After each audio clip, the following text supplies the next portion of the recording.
Saudara, tinggal menghitung hari lagi menuju tanggal 28 November, di mana merupakan hari pertama masa kampanye dimulai. Sejumlah aturan berkampanye tentu harus dipatuhi ketiga pasangan calon. Dan lebih lengkapnya, kita telah bergabung bersama Jerry Sumampo, Koordinator Komite Pemilih Indonesia atau TEPI Indonesia. Pak Jerry, Assalamualaikum, Ya, apa kabar? Pertanyaannya adalah seperti ini, Waalaikumsalam. masa kampanye ini akan Waalaikumsalam, dimulai Mas. setidaknya 4 hari lagi atau 28 November. Ya, Tentu ya, baik. Pak Jerry, masa kampanye kan tinggal menghitung hari lagi. Setidaknya kalau kami hitung tinggal 4 hari lagi nih. Tentu ada aturan dan rambu yang harus dipatuhi oleh ketiga paslon. Yang harus di-highlight soal aturan ini agar paslon tak ada potensi melanggar itu seperti apa? ya.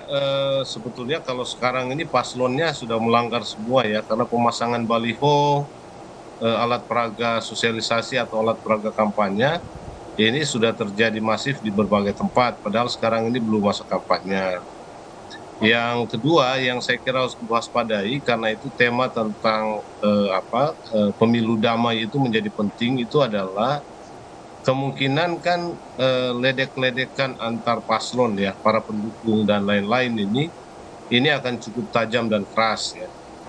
Karena itu perlu diantisipasi oleh semua pihak, oleh pasangan calon sendiri supaya mampu mengkonsolidasi ya para pendukungnya dan penggemarnya supaya tidak terlalu keras dalam benturan-benturan wacana ya.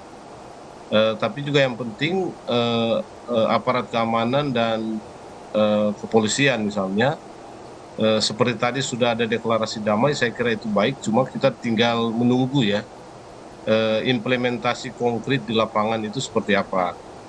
Nah, tentu juga penyelenggara pemilu seperti KPU, kita minta untuk KPU dan Bawaslu ya menjalankan peran dan fungsinya itu secara baik dan bertanggung jawab ya, karena kami melihat akhir-akhir ini memang fungsi dan peran dua lembaga penyelenggara pemilu itu agak minim ya, dan mereka artinya begini, kalau tugas penyelenggaraan pemilu oleh penyelenggara pemilu tidak berjalan dengan baik dan lancar ya di merekanya sendiri, ini juga berpotensi menimbulkan kerawanan ya, atau katakanlah kemungkinan-kemungkinan untuk terjadinya pelanggaran dan sesuatu yang kita tidak inginkan dalam proses dan tahapan pemilu. Jadi saya kira pelanggaran masa kampanye biasanya itu adalah itu ya, soal pemasangan alat peraga, lalu ada pasangan calon atau ada pendukung pasangan calon yang seringkali mencopot dan menghancurkan atau merusak alat peraga dari pasangan calon tertentu. Biasanya sih begitu-begitu ya, saling ledek kalau ketemu di antara para pendukung yang bisa saja berujung kepada pertikaian atau perkelahian gitu ya. Hal-hal begitu saya kira perlu diantisipasi ya.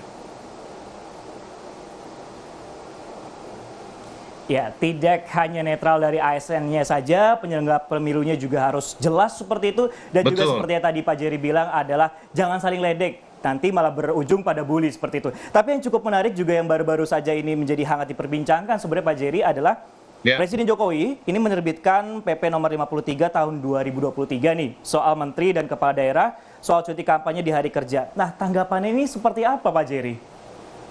Iya, memang kan begitu ya.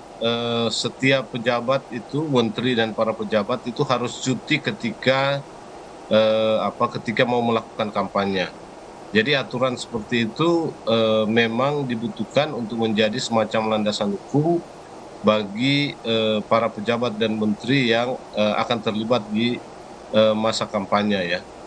Jadi saya kira itu sudah betul. Tinggal bagaimana itu dilaksanakan sebagaimana mestinya, dipatuhi dan dilaksanakan oleh para menteri dan para pejabat.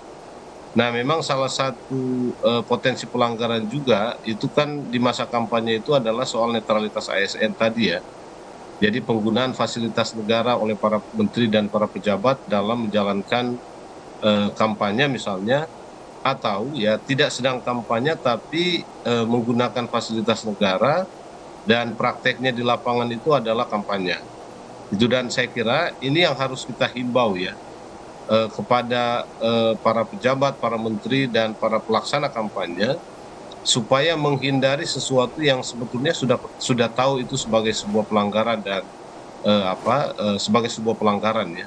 Dan sekarang ini kita bisa melihat ada banyak hal-hal yang misalnya dilakukan oleh para oleh para pelaksana kampanye ya dari masing-masing pasangan calon, melakukan mobilisasi, misalnya mobilisasi kepala desa, gitu ya, mobilisasi ASN, dan para pejabat-pejabat lainnya, ya, baik kepala daerah maupun kepala daerah yang paling banyak, yang secara sengaja berbicara di depan publik dan secara terang-terangan melakukan endorsement terhadap pasangan calon tertentu atau partai tertentu atau calon tertentu, bahkan sering menyebut nama. Ya.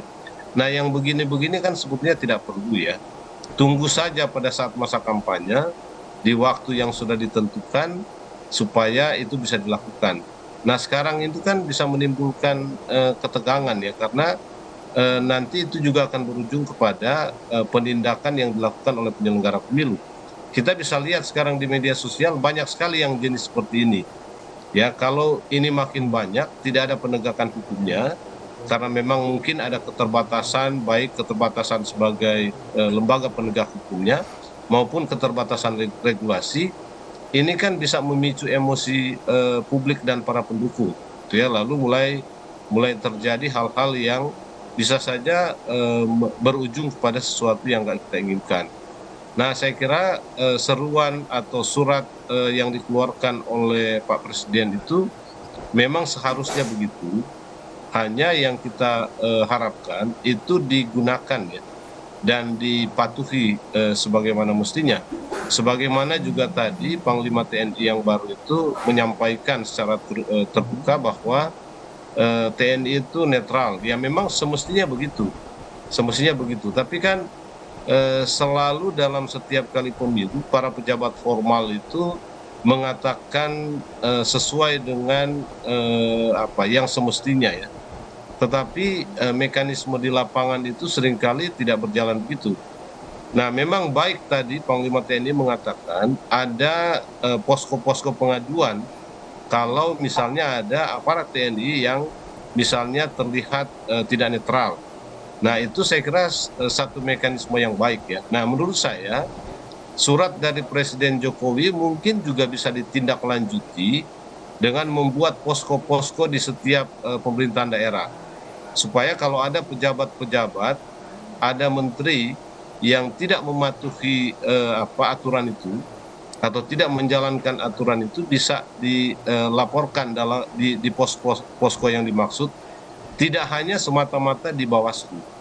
Kan memang laporan itu bisa di Bawaslu, tapi kalau secara internal seperti tadi TNI itu membuat posko sendiri untuk laporan-laporan ketidaknetralan itu, kalau ditemukan ada di lapangan, saya kira itu akan makin baik dan menunjukkan komitmen yang sungguh-sungguh supaya pemilu ini baik gitu ya. Seluruh aparat baik pegawai negeri sipil atau para pejabat dan para menteri termasuk TNI Polri itu betul-betul netral, betul-betul independen dalam menjalankan perannya dalam mendukung dan mensukseskan pemilu 2024 ini. Saya kira penting itu ya.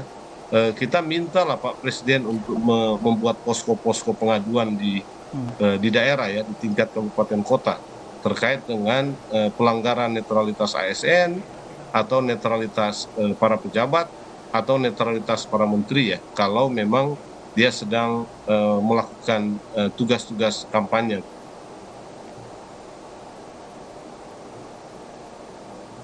Baik, Pak Jerry, terima kasih telah bergabung dalam Rumah Pemilu, dan yang di-highlight memang netralitas ini penting dan jangan sampai menggunakan fasilitas negara untuk keperluan-keperluan ataupun juga kepentingan di masa politik ini ataupun juga jelang pemilu 2024. Terima kasih Jerry Sumampo, Koordinator Komite Pemilihan Indonesia telah bergabung dalam Rumah Pemilu. Dan